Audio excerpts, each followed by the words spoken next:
Guys শুরুতেই বইলা দিতেছি ফোনের সাউন্ড কমায় দাও বা হেডফোন থাকলে কানে হেডফোন লাগায় নাও, কারণ এই ভিডিওতে মশলা একটু বেশিই দিয়ে ফেলছি।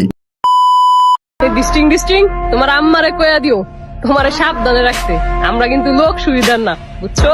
007 হইছে আমগুলোনির বুড়ির বাড়ির তামুকতে না পানি। গাইজ এই মাগির বসার স্টাইল দেখে তোমরা আবার অবাক হয়ে যাও না, এটাতে অবাক হওয়ার কিছু নাই, কারণ কালকে রাতে একসাথে 4 জনের চোদন খাইছে, তো তাই আজকে 2 ঠ্যাং একসাথে মিলাইতে পারতেছে না। তো তোমরা সবাই তার জন্য দোয়া করবা, সে যেন নেক্সট টাইম থেকে 10 জনের চোদন ও একাই খাইতে পারে।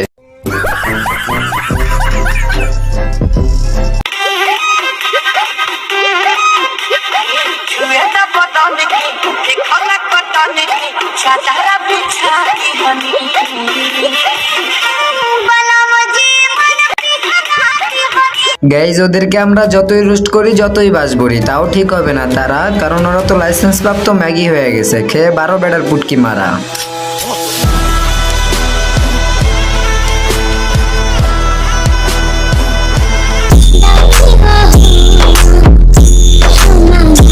আবার আরো একটা নতুন ভিডিও নিয়ে হাজির হয়ে গেলাম আবার। তো এই ভিডিওতে রোস্ট করবো কাদের, তোমরা অলরেডি দেখে ফেলছো তাদের, তো আর বলার দরকার নাই, থাক সোজা ভিডিও শুরু করা যাক।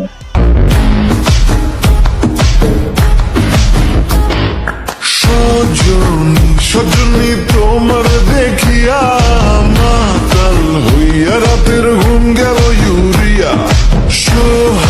তো গাইজ এই যে সম্মানিত 3টা কুত্তার বাচ্চারা নিয়ে কিছু বলার আগে তোমাদেরকে ওদের নামটা বইলা নেই, কারণ বুঝোই তো সম্মানিত ব্যক্তি। তো গাইজ এই যে মাঝখানে যে হিজড়া কুত্তাটারে দেখতেছো ওর নাম হইতাছে মিস চুতমারানি, তোমরা ওরে খুশি হয়ে মিস খানকে ম্যাগিও বলতে পারো, কোনো সমস্যা নাই। আর এই যে দুই পাশে যে 2টা কুত্তারা দেখতেছো তার ভিতর একটার নাম হইতাছে মিস্টার খানকের পর, আরেকটার নাম হইতাছে মিস্টার মাদারচোদ।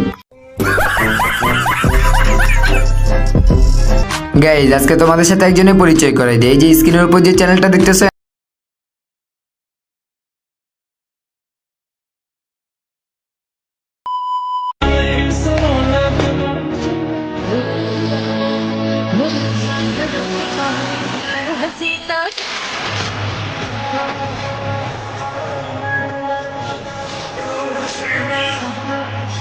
এই যে ওদেরকে তো আমি আর হুদাই কুত্তার বাচ্চা বলি না, কারণ মানুষের বাচ্চা হইলে তো মাথায় একটু হলেও ঘিলু থাকতো, আর ওদের মাথায় তো ঘিলুই নেই। আর গাইস ওদেরকে কুত্তা বললেও কুত্তাদেরকে অপমান করা হইব। তো গাইস ওদেরকে কি বলতে হইব এটা তোমরা অবশ্যই কমেন্টে বলে দিও। তো আজকের মতো বিদায় নিচ্ছি প্রিয়, ভিডিওটি ভালো লাগলে একটা লাইক এন্ড চ্যানেলটা সাবস্ক্রাইব করে দিও।